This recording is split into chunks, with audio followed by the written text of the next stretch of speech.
The easiest way to describe what the Aftermath campaign is, in the context of Gears of War 3, near the end of the game, Marcus and Dom go off in one direction toward Azura, and they send Baird and Cole off to find some supplies. All right. Baird, Cole, you go find reinforcements. We need transport, weapons, and anyone who can fight. It just so happened that they went to Havel Bay to go find those reinforcements, and so we had all the pieces kind of put together, and it was like, you know, let's go tell that particular story from Gears 3. You run into Paddock, who's one of the new characters in Judgment, because he's still hanging around that city.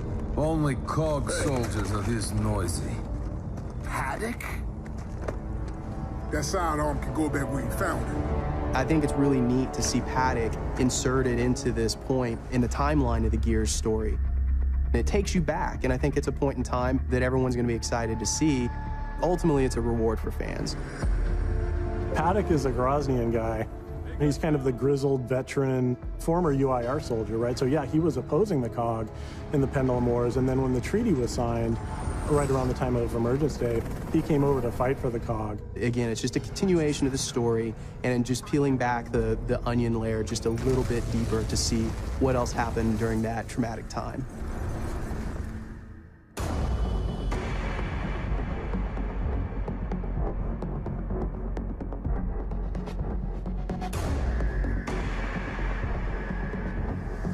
We built Aftermath in as an unlock.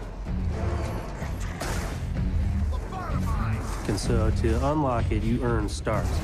When you play through the main Judgment campaign, you're scored every section that you play through. We have a series of 3 stars that you can earn. You earn those stars by getting ribbons, you know, headshots and executions and those kinds of things. Also just by playing through the mission. If you take a declassified mission, that will boost your stars. The declassification system changes the way that you play. It's an optional system that you can choose that'll actually add challenge and make it even more intense than it previously was. It also changes the testimony and changes the way that the story is told. The dust gunked things up pretty good, and the grubs were going in for close kills. Basically,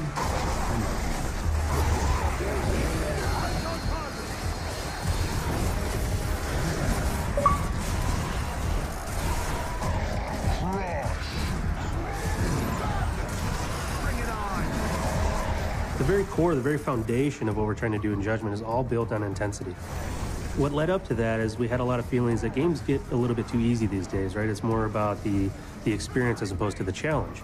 To make it more intense, there's some specific things that we did. One of those is the smart spawn system, and so this was a whole thing that we engineered so that when you get into a battle, when you come into an encounter, what you face will be different every single time. You might play through once and get, tickers and maulers as you kind of like lay back, and then you play through again and you push forward, and now you have wretches and different enemies flanking you. So lots of intensity happening in this game.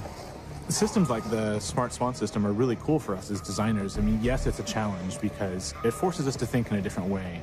In the past, we could always say, okay, X, Y, Z is going to happen, and then when this ticker explodes, then the door is going to open, and a boomer's going to walk out, and we can script that experience. So it forces us to rethink a lot of the combat scenarios.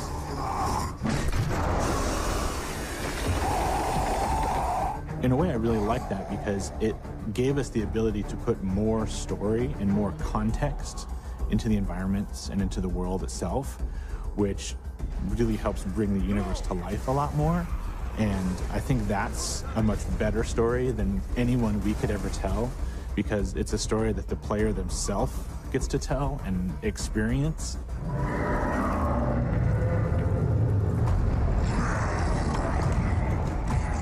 For us, it's a process of evolution. We don't want to just give the same experience over and over again, because that's really an injustice to the fans. And we want to make sure that we're delivering something that's progressing, not just both from a story standpoint, but from a franchise standpoint, but also from a gameplay standpoint.